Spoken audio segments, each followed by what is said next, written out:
नमस्कार साथियों, class 10th MP board के सभी छात्रों को जय हिंद। तो आप लोगों की त्रैमासिक परीक्षाएं चल रही हैं।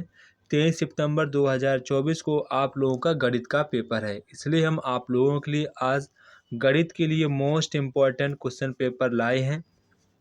मोस्ट इम्पॉर्टेंट क्वेश्चन पेपर, अगर आपने इस क्वेश्चन पेपर को तैयार कर लिया तो यकीन मानो आपका गणित का पेपर सबसे बेस्ट जाएगा आप ही का ही, क्योंकि यहाँ पर आपको मैं जितने भी क्वेश्चन बताऊँगा बहुत ही ज़्यादा इम्पॉर्टेंट होंगे। और यहाँ पर आपको मैं बात कहना चाहूँगा, आपको यहाँ पर हर एक पार्ट से मैंने क्वेश्चन रखे हैं और आपका यहाँ पर पूरा रिवीजन हो जाएगा। तो आप अगर आपने इस वीडियो को पूरा देख लिया तो यकीन मानो आपका गणित में कोई भी प्रश्न नहीं छूटेगा। इस बात की हम यहाँ पर 100% की गारंटी देते हैं। तो आप अगर हमारी वीडियो पर नए हैं तो वीडियो को प्लीज़ सब्सक्राइब जरूर कर दें और लाइक करना बिल्कुल ना भूलें। आप एक लाइक से तो कर ही सकते हैं, आप लाइक नहीं करते हैं, वीडियो को देख तो बहुत लोग रहे हैं पर लाइक नहीं करते हैं। तो आप लोग लाइक ज़रूर कर दिया करें, सब्सक्राइब करना ना भूलें। तो हम लोग वीडियो को करते हैं स्टार्ट। तो यहाँ पर सबसे पहले आपको मैं बहुविकल्पीय प्रश्न की तैयारी करवाऊंगा। अगर आपने यहाँ पर जितने बहुविकल्पीय मैं करवाऊंगा अगर आप उतने ही काफ़ी ढंग से पढ़ लिए तो यकीन मानो आपका पेपर में कोई भी विकल्प नहीं छूटेगा। तो यहाँ पर जैसे कि जो हमारा पहला क्वेश्चन कह रहा है, निम्नलिखित में से कौन सी प्राकृतिक संख्या n के लिए 12 की पावर n का जो अंक है वो यहाँ पर 0 या 5 पर समाप्त होगा। तो यहाँ पर ये क्वेश्चन कहना चाह रहा है कि 12 की पावर हम कितनी लें, 12 की पावर हम यहाँ पर कितनी रखें ताकि जो उसका मान आए तो उसका जो इकाई अंक है 0 या 5 पर समाप्त हो। ये यहाँ पर ये क्वेश्चन कहना चाह रहा है कि हम 12 की पावर कितनी लें कि जो उसका कितनी लें जो उसका मान आए तो वहाँ पर जो उसका इकाई अंक है वो 5 आए या फिर 0 आए। तो यहाँ पर आपको चेक कर लेना, अगर हम 12 की पावर 2 रखेंगे तो यानी इसका मान हमारा 144 आएगा, जो कि यहाँ पर इसका जो इकाई अंक है 4 है, 0 5 नहीं है, तो ये हमारा ऑप्शन गलत हो जाएगा। अगर हम 0 की पावर 3 लेंगे, यहाँ पर 12 की पावर 3 लेंगे, 12 की पावर 3 लेंगे तो हम ऐसे ऐसे करके इसको 3 बार लिखेंगे। तो आपको पूरा मल्टीप्लाई करने का आवश्यकता नहीं, मात्र आपको इकाई अंक का ही मल्टीप्लाई कर लेना है। 2 2 जा 4, 4 2 जा 8, यानी कि इसका इकाई अंक 8 आएगा पर हमको चाहिए 0 या 5, तो हमारा 3 वाला भी गलत हो जाएगा। इसी प्रकार आपको यहाँ पर 12 की पावर 5 लेकर चेक कर लेना है। 12 की पावर 5, तो यहाँ पर हम 12 को 5 बार लिखेंगे। तो ये यहाँ पर मैंने 12 को 5 बार लिख दिया। तो यहाँ पर हम लोग इसके इकाई अंक का ही गुणा करके चेक कर सकते हैं। तो 2 2 जा 4 हो जाएगा, 4 2 जा 8, 8 2 जा 16, 16 2 जा 32। तो यानी कि आपका जो इकाई अंक है यहाँ पर 2 आ रहा है पर हमको चाहिए 0 या 5, तो यहाँ पर हमारा सी वाला भी ऑप्शन गलत हो जाएगा। तो यहाँ पर इसका मतलब जो हमारा आंसर होगा ऑप्शन नंबर डी होगा। 12 की पावर ऐसी कोई भी नहीं है जिसका जो मान है उसका इकाई अंक 0 या 5 हो, तो यहाँ पर ऑप्शन नंबर डी वाला हमारा सही हो जाएगा। तो आप इस तरीके से क्वेश्चन को कर सकते हैं। ये क्वेश्चन आपको काफ़ी अच्छा लगा होगा, मुझे ऐसी उम्मीद है। तो जिस भी स्टूडेंट को क्वेश्चन काफ़ी अच्छा लगा हो तो प्लीज़ कमेंट बॉक्स में कमेंट से प्यारे शब्द जरूर करें। अगर आपको पेपर अच्छा लगे तो कमेंट बॉक्स में प्यारे से शब्द जरूर लिखें। इसके बाद यहाँ पर क्वेश्चन नंबर 2 कह रहा है 3 × 5 × 7 + 7 एक संख्या है। सबसे पहले आप लोगों को इसका मान निकाल लेना है, तो हम भी इसका मान निकालते हैं आप लोगों को समझ। तो यहाँ पर कह रहा है सबसे पहले आपको इसको ब्रैकेट को हल कर लेना है। 3 5 जा 15, 15 यहाँ पर 15 7 जा होता है 105, और प्लस आपको यहाँ पर 7 ऐड कर देना है, तो ये हमारा हो जाएगा 112। तो 112 हमारी एक आभाज्य संख्या नहीं है, जो कि एक हमारी भाज्य संख्या, कैसी संख्या है, भाज्य संख्या है। तो यहाँ पर हमारा ऑप्शन नंबर बी वाला करेक्ट आंसर हो जाएगा, भाज्य संख्या। इसके बाद यहाँ पर क्वेश्चन नंबर 3 कह रहा है आपको 96 और 104 का यहाँ पर एचसीएफ निकालना है। तो एचसीएफ निकालना काफ़ी आसान होता है। एचसीएफ यहाँ पर 2 तरीक़ों से निकाला जाता है, एक यहाँ पर डिवीजन मेथड से, एक हमारा फैक्टर मेथड से। तो आप दोनों तरीके से जानते होंगे, अगर नहीं जानते तो हम आपको यहाँ पर वीडियो के साथ बता देंगे। सबसे पहले हम लोग इसको यहाँ पर फैक्टर मेथड से इसको सॉल्व करना सीखेंगे। फैक्टर मेथड से किससे सॉल्व करना चाहेंगे, फैक्टर मेथड से। तो यहाँ पर सबसे पहले हम लोग इसको फैक्टर मेथड से करेंगे। तो हमारे यहाँ पर 96 के फैक्टर क्या होंगे, हमारा 1 से, ये 1 से कट जाएगा, ये 2 से भी कट जाएगा, 3 से भी कट जाएगा, ये 4 से भी कट जाएगा, और ये हमारा 6 से भी कटेगा, ये हमारा यहाँ पर 8 से भी कट जाएगा, ये हमारा 12 से भी कट जाएगा, 16 से भी कट जाएगा, 24 से भी कट जाएगा, 32 से भी कट जाएगा, ये हमारा 48 से भी कट जाएगा, 96 कट जाएगा। अगर आपको ये करना कठिन लग रहा है तो इसको ढील दीजिए, अगर आपको करना कठिन लग रहा है तो आप इसको स्किप कर दीजिए। आपको हम इससे भी आसान तरीका बताएंगे। सबसे पहले आप लोग लासा तो लेना जानते होंगे, इस प्रकार आप इसके लासा ले लेंगे। क्या ले लेंगे? लासा ले लेंगे। तो आपको लासा जब लेना है 96 का, जब लासा लेंगे तो आप ऐसे इसको काटते हैं। 2 4 जा 8 एंड इधर जाएगा 1 तो 2 16 हो जाएगा, फिर 2 से कटेगा, फिर 24 जाएगा, फिर 2 से कटेगा, 12 कटेगा। ऐसे आपको यहाँ पर इसको सॉल्व करना होगा, ठीक है। तो जब आप इसको सॉल्व करेंगे तो 96 को आप कैसे लिखेंगे? आप दो कम से कम दो आपकी 5 बार वैल्यू आएगी, तो आपकी यहाँ पर 5 बार आ जाएगी और साथ में आपका 3 आएगा। ये आपके यहाँ पर 96 के फैक्टर हो जाएंगे। इसी प्रकार जब 104 के आप एलसीएम निकालेंगे तो यहाँ पर जब 104 के एलसीएम निकालें तो आपका निकल के आएगा 2 × 2 × 101। ये आपका यहाँ पर निकल के आएगा। अब आपको यहाँ पर पूछा क्या गया? एचसीएफ। तो एचसीएफ में जो कॉमन होगा वही, देखो यहाँ पर 2 कॉमन यहाँ पर ले लिए तो 2 कॉमन यहाँ पर ले लिए। इसके बाद देखो जो भी बचा उसे ढील दो, तो यहाँ पर 2 2 जा 4। तो इसका फाइनली हमारा एचसीएफ कितना हो जाएगा? 4 हमारा एचसीएफ निकल कर आ जाएगा। तो यहाँ पर हमारा जो करेक्ट आंसर होगा ऑप्शन नंबर बी वाला करेक्ट आंसर हो जाएगा। और यहाँ पर एक विधि और है जिसको हम लोग डिवीजन मेथड कहते हैं। तो इसको सबसे पहले आपको इसके अंदर सबसे पहले आप लोगों को बड़े वाले अंक को लिखना होता है, इधर साइड आपको छोटे वाले अंक को लिखना होता है। इसके बाद आपको यहाँ पर डिवाइड करना होता है। तो डिवाइड करेंगे हम लोग, तो ये फाइनली कितने टाइम्स बार जाएगा वो आपको चेक करना होगा। तो फाइनली इसको मैं 2 टाइम्स बार चेक कर लेता हूँ।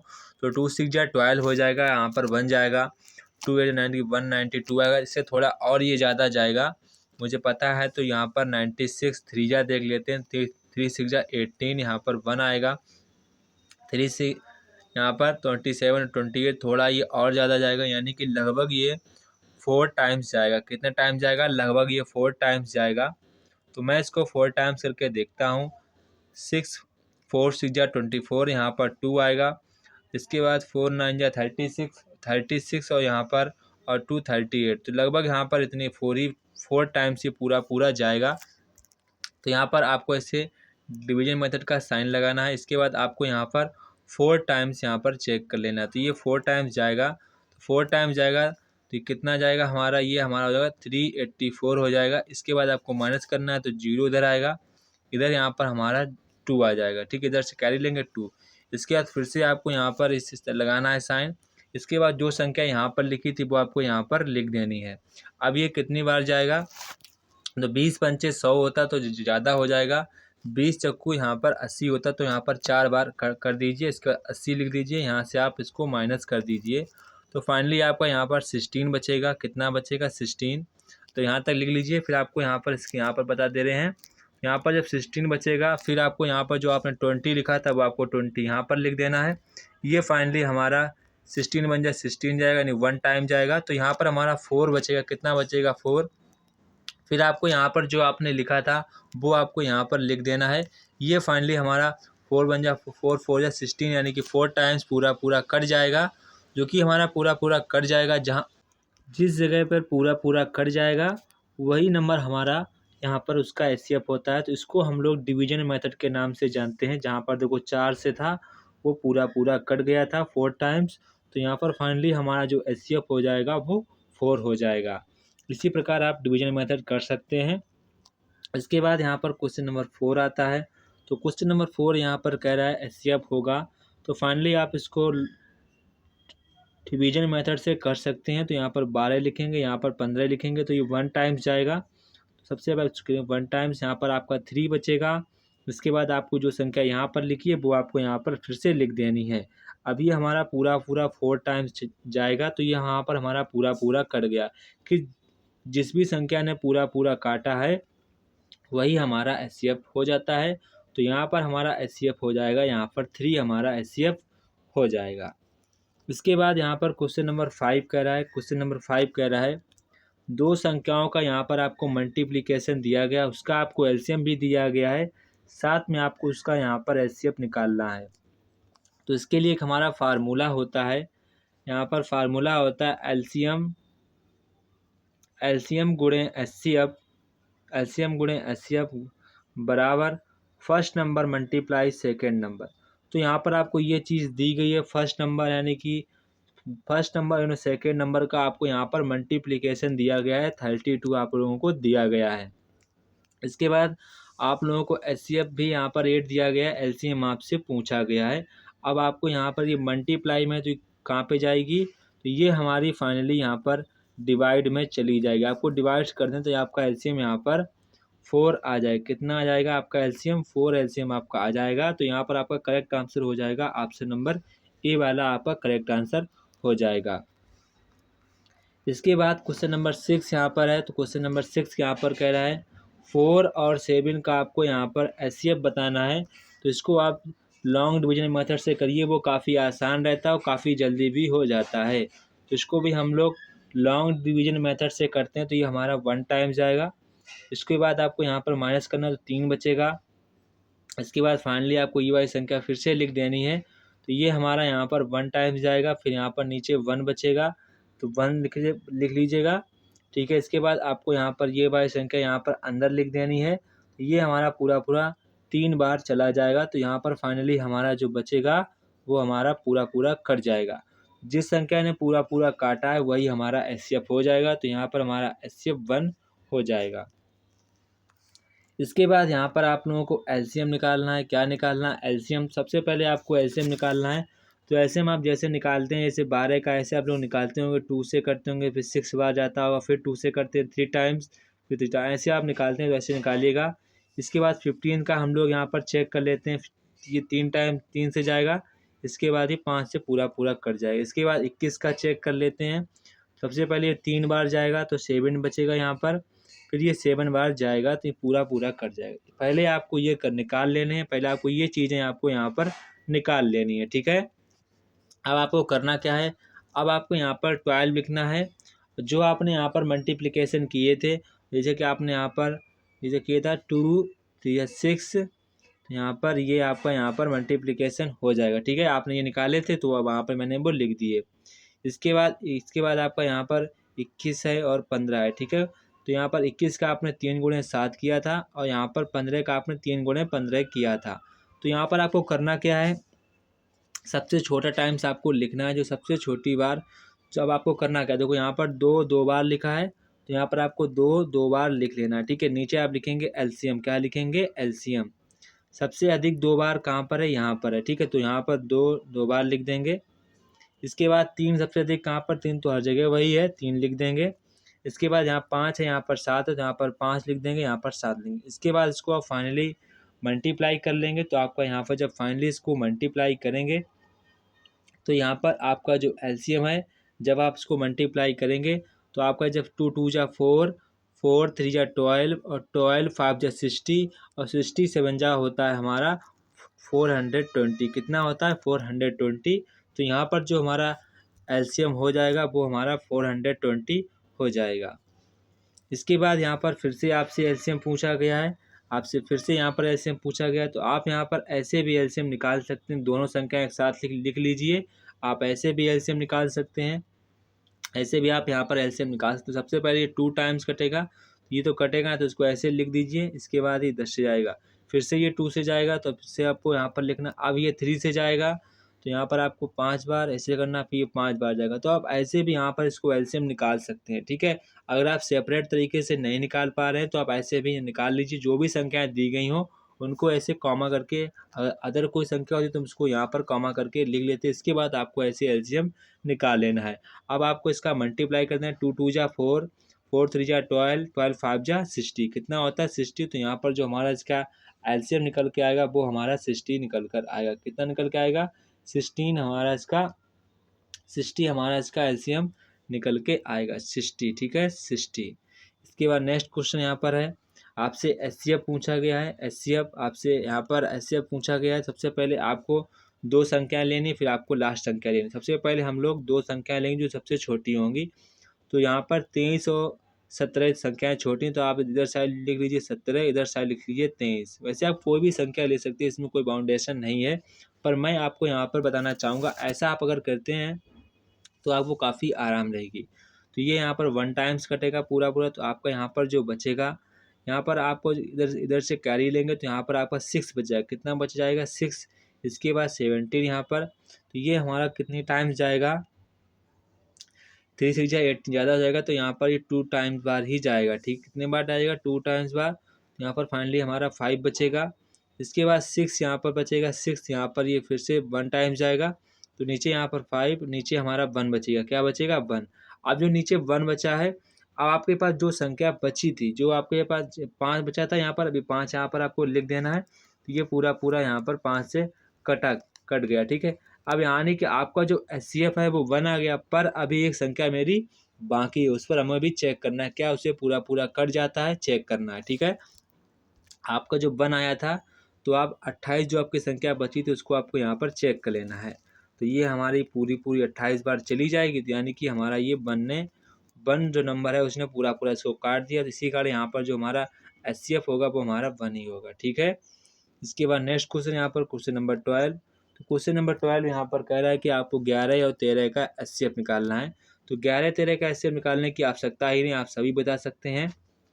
ये 1 टाइम्स कटेगा, ये हमारा 2 टाइम्स बचेगा, फिर आपको 11 यहाँ पर लिख देना है। ये 5 टाइम्स पूरा पूरा कट जाएगा, यहाँ पर आपका वहाँ पर 1 बचेगा, और यहाँ पर आपका जो 2 बचा है वो 2 लिख देना। ये 2 टाइम्स जाएगा, यानी कि पूरा पूरा ये कट जाएगा। तो फाइनली जो हमारा एचसीएफ है वो हमारा 1 निकल कर आ जाएगा। एचसीएफ हमारा 1 निकल कर आ जाएगा। इसके बाद यहाँ पर आपसे एलसीएम पूछा गया है। 8 और 9 और 25 का आप लोगों से एलसीएम यहाँ पर पूछा गया है। तो एलसीएम निकालने के आप 8 इधर लिख लें, 9 इधर लिख लें, 25 लिख लें। इसके बाद आप एक साथ सभी का निकाल लें, तो भी आपको नंबर पूरे पूरे मिलेंगे। ठीक है, तो 2 से हमारा ये कट जाएगा, 2 से ये नहीं कटेगा, तो जो नहीं कटेगा उसको वैसे लिख देते हैं, जो कटेगा उसको हम लोग काट देते हैं। अब 4 हमारा 2 से कट जाएगा, तो उसको हम 2 से काट देते हैं। इसके बाद 9 25 बचता है यहाँ पर। इसके बाद 2 को भी हमारा बाकी जो 2 से कट रहा है, इसके बाद 9 25 को हम वैसे ही लिख देते हैं। इसके बाद ये हमारा 3 9 से कटेगा, जो कि फिर 3 आएगा। इसके बाद 25 भी हमारा कटेगा 5 × 5 बार। ठीक है, तो इस प्रकार आप इन सभी का जब मल्टीप्लाई करेंगे, इन सभी का मल्टीप्लाई करेंगे, तो आपको यहाँ पर जब आप इसका मल्टीप्लाई करेंगे, तो यहाँ पर जब आप आपस में सभी का मल्टीप्लाई करेंगे, तो आपका यहाँ पर जो आंसर निकल कर आएगा वो आपका 1800 आंसर निकल कर आएगा, यानी कि ऑप्शन नंबर सी। अब आपको यहाँ पर इसका आपस सभी का मल्टीप्लाई करना है, तो आपका 1800 यहाँ पर निकल के आ जाएगा। पेपर में ध्यान रखना है, मल्टीप्लाई का विशेषकर आप सभी लोगों को ध्यान रखना है। इसके बाद सेम वैसा ही क्वेश्चन फिर से आ गया है। कह रहा है कि 2 संख्याओं का आपको मल्टीप्लिकेशन दिया गया है, उसका इस बार यहाँ पर एलसीएम दिया गया, आपसे इस बार एलसीएम पूछा गया। तो मैंने शुद्ध बताया था, एलसीएम गुणे एचसीएफ बराबर यहाँ पर first number multiply second number. तो यहाँ पर ये होता है 2 संख्याओं का मल्टीप्लिकेशन, वो आपको यहाँ पर 135 दिया गया है क्वेश्चन में। इस बार आपको यहाँ पर एचसीएफ भी दिया गया, आपसे यहाँ पर एलसीएम पूछा गया। क्या पूछा गया? एलसीएम। ये यहाँ पर मल्टीप्लाई में है, तो ये यहाँ पर फाइनली हमारा डिवाइड में चला जाएगा। किस में चला जाएगा? डिवाइड में चला जाएगा। तो इस पर जब काटेंगे तो हमारा पूरा पूरा यहाँ पर 45 टाइम्स बार पूरा पूरा कट जाएगा। तो यहाँ पर जो हमारा एलसीएम होगा वो हमारा 45 होगा। कितना होगा? 45 हमारा एलसीएम होगा। इसके बाद यहाँ पर क्वेश्चन नंबर 5 कह रहा है, तो क्वेश्चन नंबर 15 है। तो क्वेश्चन नंबर 15 को समझने से पहले एक हमारी बात समझ लीजिए। अगर आप किसी भी समीकरण का ग्राफ खींचते हैं, वो एक्स अक्ष को जितने टाइम्स बार कट करेगा, वही जो कट बिंदु होते हैं वो इस समीकरण के यहाँ पर मूल होते हैं, यानी कि उसके शून्यक होते हैं। क्या होते हैं? शून्यक। जैसे कि मैंने यहाँ पर ये डायग्राम खींच दिया है। अब आप बताइए इस वाले क्वेश्चन के, इस वाले समीकरण के कितने शून्यक हैं? तो इसने देखो, इस वाले ग्राफ ने एक्स एक्सिस को टच तक नहीं किया, तो इस समीकरण के कोई भी शून्यक नहीं होंगे। तो इसी प्रकार यहाँ पर ये कहना चाह रहा है, किसी बहुपद के कुल शून्यक उस बहुपद के आरेख के निम्नलिखित प्रतिच्छेदन के कुल बिंदुओं की संख्या के बराबर होते हैं। तो कहाँ पर होते हैं? एक्स अक्ष पर। एक्स अक्ष पर अगर कोई यहाँ पर किसी भी बहुपद का समीकरण अगर एक्स अक्ष को टच करेगा, जहाँ पर टच करेगा वही उसके वो यहाँ पर शून्यक होंगे, या कह सकते हैं हमारे मूल होंगे। तो यहाँ पर क्या होगा? यहाँ पर करेक्ट आंसर होगा एक्स अक्ष पर। एक्स अक्ष पर अगर को वाई पर तो टच कर रहा है, मगर इसके शून्यक हमारे नहीं होंगे। क्यों? ये हमारा समीकरण काल्पनिक होगा। अगर ये समीकरण का जो डायग्राम है अगर एक्स अक्ष को टच कर जाए या कट कर जाए तो हम कह सकते हैं उसके शून्य होंगे। तो आप ध्यान रखेंगे इसको। इसके बाद यहाँ पर क्वेश्चन नंबर 16 कह रहा है कि 6 की पावर 2 एंड प्लस 13x+7। तो यहाँ पर कह रहा है आपसे बहुपद की घात, तो घात सबसे अधिक जिसकी सबसे अधिक घात होती है वही आपकी यहाँ पर घात बन जाती है। इसके बाद क्वेश्चन नंबर यहाँ पर 17 कह रहा है कि बहुपद यक्स स्क्वायर प्लस 10x+24। तो यहाँ पर कह रहा है आपको शून्यकों का मल्टीप्लिकेशन बताना है। तो आप ध्यान रखें, शून्यकों का योगफल का सूत्र होता है, माइनस चिन्ह लगाएंगे, फिर यहाँ पर लिखेंगे x का गुणांक। आप ये सूत्र लिख लीजिए, आपके लिए बहुत इंपॉर्टेंट होंगे। -x का गुणांक बटे लिखेंगे यक्स स्क्वायर का गुणांक, यक्स स्क्वायर का गुणांक। ये आप सूत्र लिख लीजिए शून्यकों का योगफल का, ठीक है। इसके बाद हम लोग यहाँ पर बात करेंगे शून्यकों का गुणनफल यानी कि मल्टीप्लिकेशन का, यहाँ पर हम लोग बात करेंगे। तो मल्टीप्लिकेशन सूत्र होता है हमारा अचर पद, क्या होता है, अचर पद बटे यहाँ पर होता है एक्स स्क्वायर का गुणांक, एक्स स्क्वायर का गुणांक। पर देखो यहाँ पर पूछा गया, यही चीज़ पूछी गई, मल्टीप्लिकेशन पूछा गया है। तो यहाँ पर अचर पद क्या है, यहाँ पर जिसमें कोई भी यक्स वगैरह ना जुड़ा हो वो हमारा अचर पद होता है। तो यहाँ पर अचर पद हमारा 24 है और यक्स स्क्वायर का गुणांक जो हमारा है 1। यहाँ पर कोई नहीं होता, वहाँ पर 1 होता है। तो यहाँ पर 1 होता है, तो यानी कि मूलों का मल्टीप्लिकेशन हो जाएगा। अचर पद हमारा 24 है और यक्स स्क्वायर का हमारा गुणांक कितना है, यहाँ पर 1 है। जब इसको काट देंगे तो हमारा आ जाएगा, मूलों का मल्टीप्लिकेशन हमारा आ जाएगा 24। तो यहाँ पर करेक्ट आंसर हमारा ऑप्शन नंबर सी वाला हो जाएगा। इसके बाद यहाँ पर क्वेश्चन नंबर 18 आता है। तो क्वेश्चन नंबर 18 देखो यहाँ पर पूछा गया शून्यकों का योग होगा। तो अभी मैंने आपको सूत्र बताया था, माइनस के x का गुणांक हो जाएगा बटे में एक्स स्क्वायर का गुणांक। तो यहाँ पर देखो माइनस चिन्ह पहले आप लगा लेंगे, माइनस चिन्ह आप पहले से ही लगा लेंगे। तो यहाँ पर कह रहा है यक्स का गुणांक, तो यक्स का गुणांक यहाँ पर कितना हमारा -4 है, तो हम -4 लिख देंगे। यक्स स्क्वायर का गुणांक हमारा 1 है, तो हम नीचे अपमान में 1 लिख देंगे। माइनस माइनस हमारा प्लस हो जाएगा, यानी कि +4 हमारा इसका करेक्ट आंसर हो जाएगा। इसके बाद नेक्स्ट क्वेश्चन यहाँ पर कह रहा है द्विघात समीकरण के मूलों की अधिकतम संख्या होगी। जैसे कि यहाँ पर मैंने समीकरण लिख दिया, ये मैंने समीकरण लिख दिया। तो यहाँ पर यक्स जितने भी बहुपद की अधिकतम घात होगी उतने ही बहुपद के यहाँ पर शून्यक होते हैं, या फिर कह सकते हैं मूल होते हैं। जैसे कि x⁻3 लिख दिया मैंने, 4x लिख दिया, प्लस यहाँ पर 5 लिख दिया। तो बताइए इस समीकरण के कितने मूल होंगे। जितनी अधिक पावर होगी उतने ही उसके मूल होते हैं, ये आप हमेशा ध्यान रखेंगे। तो यहाँ पर कह रहे हैं द्विघात समीकरण यानी कि उसकी अधिकतम पावर कितनी है, 2, तो उसके मूल अधिकतम कितने होंगे, उसके अधिकतम मूल 2 ही होंगे। इसके बाद यहाँ पर कह रहा है किसी द्विघात समीकरण में चर की अधिकतम घात होती है। तो यहाँ पर कह रहा है जो यहाँ पर चर यहाँ पर हमारा कितना है, जैसे कि यहाँ पर ये मैंने लिख दिया चर। तो चर यहाँ पर ये इसकी अधिकतम घात कितनी हमारे लिए है, 2। तो ये तो नॉर्मल सा क्वेश्चन है, आपको यहाँ पर हेरा फेरी करने के लिए लिख दिया है।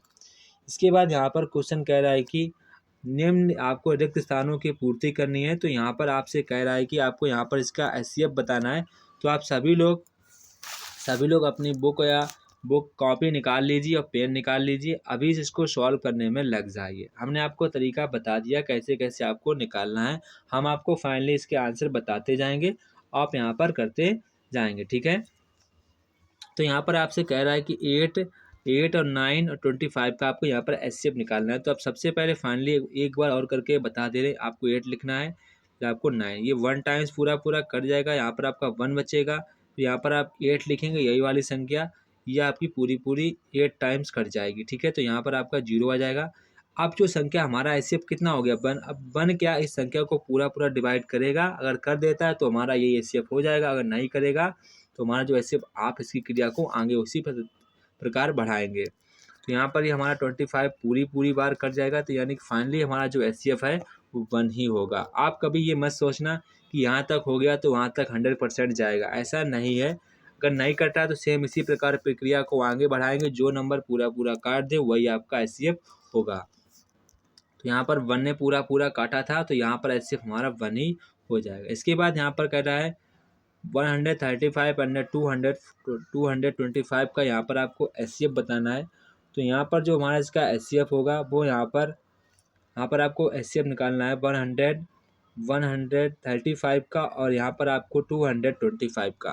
तो यहाँ पर जो हमारा इसका HCF होगा, अगर आप इसको फैक्टर मेथड से करना चाहेंगे 3 की पावर 3 मल्टीप्लाई 5 225 की अगर आप लिखेंगे तो 3 की पावर 2 मल्टीप्लाई 5 की पावर 2। अब यहाँ पर आपको सबसे छोटी पावर लिखनी होती है जब आपको HCF निकाला जाए। तो यहाँ पर देखो 3 की पावर सबसे छोटी पावर क्या है, 3 की पावर 2 हमारे लिए, 5 की पावर सबसे छोटी हमारे लिए 5 है। अब आप इसको मल्टीप्लाई कर लेना है तो कितना हमारा निकल कर आ जाएगा 45। तो यहाँ पर फाइनली जो हमारा इसका HCF होगा वो हमारा 45 ही होगा। कितना होगा 45। इसके बाद यहाँ पर कह रहा है सबसे छोटी भाज्य संख्या और सबसे छोटी भाज्य संख्या और सबसे छोटी अभाज्य संख्या का यहाँ पर HCF कितना होगा। तो यहाँ पर सबसे छोटी जो हमारी भाज्य संख्या इसका HCF क्या है, तो सबसे छोटी भाज्य संख्या हमारी 2 होती है, सबसे छोटी अभाज्य संख्या हमारे लिए 1 होती है। तो 1 और 2 का आप लोगों को HCF निकालना है तो हमेशा कितना निकल के आएगा, 1 ही निकल के आएगा। तो यहाँ पर हमारा आंसर 1 करेक्ट हो जाएगा। इसके बाद यहाँ पर क्वेश्चन नंबर 4 आता है। तो क्वेश्चन नंबर 4 यहाँ पर कह रहा है x² + 4x + 8 के शून्यकों का मल्टीप्लीकेशन यानी कि अल्फा इंटू बीटा का आपको यहाँ पर मान निकालना है। सूत्र क्या होता है हमारे लिए, अचर पद होता है, नीचे होता है हमारे लिए x² का गुणांक। ठीक है, तो अचर पद यहाँ पर हमारा 8 है और x² का गुणांक हमारे लिए यहाँ पर 1 है। इसको काट देंगे तो फाइनली हमारा आंसर 8 निकल कर आ जाएगा। तो यहाँ पर आप 8 फिलअप कर देंगे। ठीक है, 8 फिलअप कर देंगे 8। इसके बाद घात 1 वाले बहुपद को हम लोग क्या कहते हैं, रेखीय बहुपद। क्या कहते हैं, रेखीय बहुपद कहते हैं। इसके बाद यहाँ पर कह रहा है द्विघात बहुपद के शून्यकों की अधिकतम संख्या कितनी होती है, अभी आपको मैंने बताया था 2 होती है। रेखीय बहुपद ax + b का शून्यक होगा। जब भी आपको शून्यक निकालना हो तो आप बराबर में 0 लिख दें, जो आपकी x की वैल्यू आएगी वही आपका शून्यक होगा। तो यहाँ पर ये b उधर जाएगा तो माइनस का हो जाएगा, इधर बचेगा हमारा फाइनली ax। तो ax बराबर हमारा -b, तो x बराबर हमारा आ जाएगा -b/a। क्या आ जाएगा, -b/a। तो यहाँ पर हमारा जो इसका शून्यक हो जाएगा वो हमारा आ जाएगा -b/a। इसके बाद यहाँ पर कह रहा है दो बहुपदों का आपको मल्टीप्लिकेशन बताना है। एक होता है, दो बहुपदों का गुणनफल 1 होता है, वो आपको यहाँ पर बताना है। तो यहाँ पर क्या होता है आपको बताया था, दो बहुपदों का जो मल्टीप्लिकेशन है वो एक ही होता है। आपको लिखना है नहीं, क्या लिखना है, नहीं होता है। आप इससे कोई दो बहुपद ले लीजिए, क्या उनका हमेशा मल्टीप्लिकेशन समान आता है, नहीं आ सकता है। तो यहाँ पर आप नहीं लिख देंगे। इसके बाद यहाँ पर कह रहा है x² + 4x + 8 के शून्यकों का योग बताना है, यानी कि आपको अल्फा प्लस बीटा का मान बताना है। तो माइनस के x का गुणांक बटे x² का गुणांक। तो यहाँ पर x का गुणांक कितना हमारे लिए है, 4 है, तो 4 लिख देंगे और बटे में x² का गुणांक लिख देंगे। तो यहाँ पर हमारा -4 आ जाएगा। तो यहाँ पर जो हमारा करेक्ट आंसर हो जाएगा -4।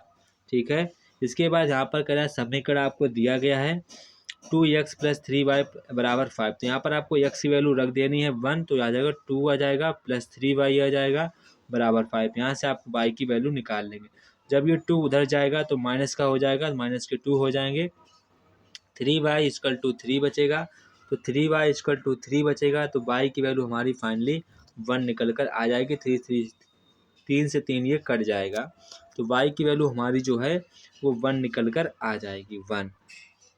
इसके बाद यहाँ पर सेम क्वेश्चन वही है, आपको यहाँ पर आपको 2, आपको यहाँ पर x की वैल्यू भी दी गई है, y की वैल्यू दी गई। तो x की वैल्यू आपको यहाँ पर 2 दी गई तो 2 लिख देंगे, प्लस y की वैल्यू यहाँ पर आपको 1 दी गई, 1 लिख देंगे, इक्वल में k लिख देंगे। आप इसको सॉल्व करें, 2 2 = 4 + 1 = k, तो आपकी k की वैल्यू आ जाएगी 5। कितनी आ जाएगी, 5। यहाँ पर फिलअप कर देंगे, k की वैल्यू हमारी 5 आ जाएगी। इसके बाद यहाँ पर कह रहा है द्विघात समीकरण के अधिकतम मूलों की संख्या होती है वो 2 होती है। इसके बाद यहाँ पर कह रहा है समीकरण x - 3x + 4 के मूल होंगे। तो इसके मूल कितने होंगे, तो यहाँ पर देखो जब आपको ऐसे दो समीकरण ऐसे आ जाएं तो यहाँ पर आपको 0 एक एक करके 0 कर लेना, एक एक करके 0। ठीक है, एक बार इसको 0 कर दिया, एक बार इसको 0 कर दिया। यहाँ पर हमारे लिए मूल कितने, यहाँ पर x की वैल्यू बराबर 3 आ जाएगा, यहाँ पर x बराबर 4 आ जाएगा। तो यहाँ पर इसके हमारे मूल कितने होंगे, 3 -3, इसके बाद यहाँ पर कह रहा है सत्य और असत्य आपको प्रश्न करने हैं। तो यहाँ पर क्वेश्चन कह रहा है एक प्राकृतिक संख्या का अभाज्य जो मल्टीप्लिकेशन है वो उसके मल्टीप्लिकेशन के क्रम को छोड़ते हुए अद्वितीय होता है। तो बिल्कुल सत्य वाक्य है। प्रत्येक अपरिमेय संख्या एक वास्तविक संख्या होती है। यहाँ पर क्या जितनी भी अपरिमेय संख्या हैं वो सभी की सभी वास्तविक संख्याएं होती हैं। तो ये बिल्कुल सत्य बात है। इसके बाद नेक्स्ट क्वेश्चन यहाँ पर कह रहा है, यहाँ पर क्वेश्चन कह रहा है कि प्रत्येक वास्तविक संख्या एक अपरिमेय संख्या होती है। तो ये वाला हमारा गलत हो जाएगा।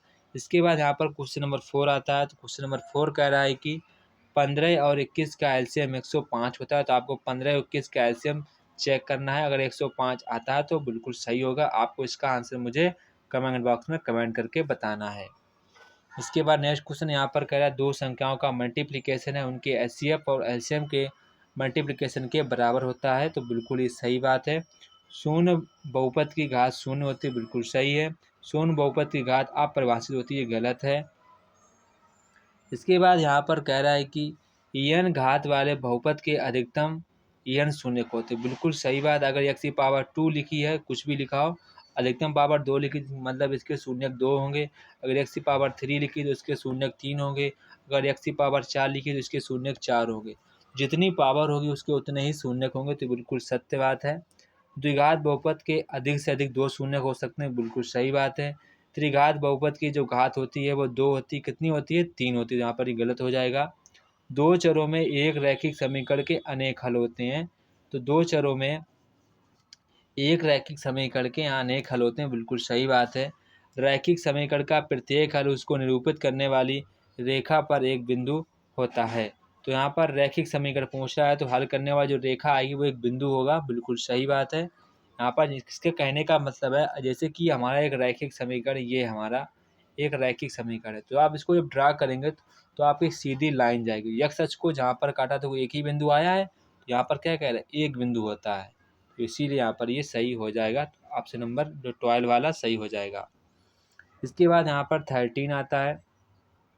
तो 13 यहाँ पर कह रहा है कि समीकरण निकाय 2x - 3y एवं 4x - 6y = 14 द्वारा निरूपित रेखाएं प्रतिच्छेद करेंगी। तो यहाँ पर आपको बताना है क्या रेखाएं ये एक दूसरे को प्रतिच्छेद करेंगी। तो आपने एक सूत्र पढ़ा होगा A1/A2 बराबर B1/B2 बराबर C1/C2, ये आपने पढ़ा होगा। अगर यहाँ पर जो ये लाइन है ऐसे आता है मतलब कि तो ये रेखाएं समांतर होती हैं। अगर सारे बराबर आते हैं तो वो रेखाएं समपाती होती हैं। तो यहाँ पर आपको यहाँ पर A1 की वैल्यू 2 है, यहाँ पर A2 की वैल्यू 4 है। तो इसको ऐसे चेक कर लेना है। यहाँ पर A1 की वैल्यू -3 है, B1 की वैल्यू -3, यहाँ पर B2 की वैल्यू -6 है, बराबर 7 बटे यहाँ पर आपको 14 कर देना है। तो यहाँ पर देखो सभी की सभी यहाँ पर आ गई हैं। तो ये सभी की जो मान है वो 1/2 बराबर 1/2 बराबर 1/2, यानी कि सभी की सभी रेखाएं कैसी हैं? समपाती रेखाएं हैं। पर यहाँ पर ये क्या कह रहा है? प्रतिच्छेद होंगी, बिल्कुल गलत है। सभी रेखाएं कैसी होंगी? समपाती रेखाएं होंगी, ठीक है। इसके बाद ax + b बराबर एक द्विघात समीकरण, यहाँ पर पावर 1 है तो यहाँ पर एक घात वाला होना चाहिए, पर यहाँ पर लिखा 2 घात, इसलिए यहाँ पर ये गलत हो जाएगा। वर्ग समीकरण में चर की अधिकतम घात कुछ भी हो सकती है, गलत है। वर्ग समीकरण में हमेशा जो घात है वो हमेशा 2 ही होगी, इसलिए यहाँ पर ही गलत हो जाएगा। x² - 1 में x का मान 0 और 1 होगा। x² 1 यहाँ पर कह रहा है जो उसका जो मान होगा, x² जो -1 में जो उसका मान होगा हमेशा वो कह रहा है 0 और 1 होगा, बिल्कुल गलत है। यहाँ पर x की जो वैल्यू -1 हो सकती है या फिर 1 हो सकती है, या तो ये स्टेटमेंट हमारा गलत हो जाएगा। इसके बाद यहाँ पर क्वेश्चन नंबर 17 कह रहा है। क्वेश्चन नंबर 17 यहाँ पर कह रहा है कि जब वर्ग समीकरण के दोनों मूल समान हो तो विभक्तर 0 होता है, बिल्कुल सही बात है।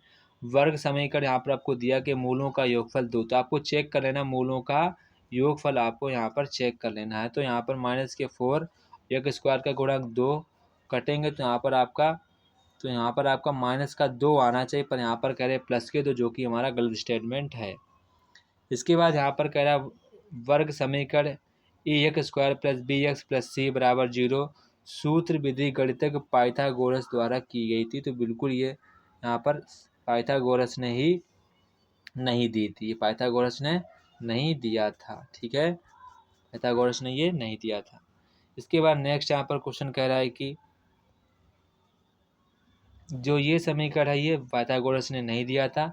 जो ये वाला समीकरण है कर्ल का वर्ग बराबर आधार का वर्ग प्लस लंब का वर्ग बराबर कर्ल का वर्ग, ये दिया था पाइथागोरस ने। पर ये जो पाइथागोरस ने नहीं दिया था, ये दिया था बोधायन ने। किसने दिया था? बोधायन ने। तो यहाँ पर हमारा ये गलत हो जाएगा। इसके बाद यहाँ पर कह रहा है कि आपको वर्ग समीकरण के अनेक हल होते हैं। तो गलत कह रहा है, वर्ग समीकरण के यहाँ पर केवल 2 हल ही निकल कर आते हैं। इसके बाद यहाँ पर कह रहा है कि द्विघात समीकरण के एक से अधिक मूल हो सकते हैं। तो द्विघात समीकरण के एक से अधिक मूल नहीं, केवल 2 ही हो सकते हैं। ठीक है, तो ये भी गलत हो जाएगा। यहाँ पर इस समीकरण कह रहा है जो इसके मूल हैं वो 0,1 होंगे। बिल्कुल सही बात। जब आप इसको 0 करेंगे तो 1 आ जाएगा, जब इसको 0 करेंगे तो आपका 0 आ जाएगा। तो बिल्कुल सही स्टेटमेंट है। इसके बाद यहाँ पर कह रहा है कि उसके मूल है वो समान होंगे। देखते हैं क्या मूल इसके समान होंगे। तो सबसे पहले आपको x स्क्वायर माइनस के 4x प्लस के 4 बराबर 0 कर देना है। तो x स्क्वायर माइनस के 2x आपको ऐसे इसके खंड करने हैं ताकि जोड़ें तो -4 आ जाए, मल्टीप्लिकेशन करें तो यहाँ पर उसका 4 आ जाए। ठीक है, तो ये मैंने वो मान लिए। यहाँ से आप x कॉमन ले लेंगे, यहाँ से -2 कॉमन ले लेंगे। तो यहाँ पर बिल्कुल सही बात है, इसके जो मूल है वो बराबर ही आएंगे। तो यहाँ पर हमारा जो ये स्टेटमेंट सही हो जाएगा। इसके बाद यहाँ पर आपको क्वेश्चन नंबर 4 में आपको नीचे जितने भी क्वेश्चन आपको मिले वो आप सभी क्वेश्चन यहाँ पर वेरी इंपॉर्टेंट क्वेश्चन होंगे। आपके लिए अच्छे प्रकार से इनको तैयार कर लीजिए, ये आपके लिए काफ़ी इम्पोर्टेंट है। अगर आपको जो भी क्वेश्चन ना आए वो आप हमें स्क्रीनशॉट लेना, इस नंबर पे हमसे पूछ सकते हैं, हम बता देंगे। जो ही कुछ भी क्वेश्चन होगा वो आपको मैं बता दूंगा, जो भी आप क्वेश्चन हल ना कर पाए। ये सब क्वेश्चन आपकी परीक्षा के लिए काफ़ी इम्पॉर्टेंट है। आप इनका स्क्रीनशॉट लेते जाइए, ये आपकी परीक्षा में भी आ सकते हैं। इनका आप आराम से स्क्रीनशॉट लेते जाइए ताकि आपको यहाँ पर कोई भी दिक्कत ना हो। ये सभी के सभी इम्पॉर्टेंट क्वेश्चन ही हैं। आप इनको अच्छे प्रकार से तैयार करते जाइए ताकि आपका जो पेपर है बहुत ही बेहतरीन तरीके से जाए। आप इन सभी क्वेश्चनों को अभी से प्रैक्टिस कर लीजिए तो यकीन मानो आपका पेपर ख़राब नहीं जाएगा।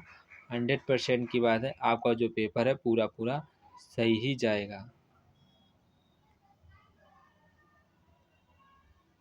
उनको पूरा लगाइएगा, साथ में कोई भी दिक्कत नहीं होगी आपको इन क्वेश्चनों को लगाने में।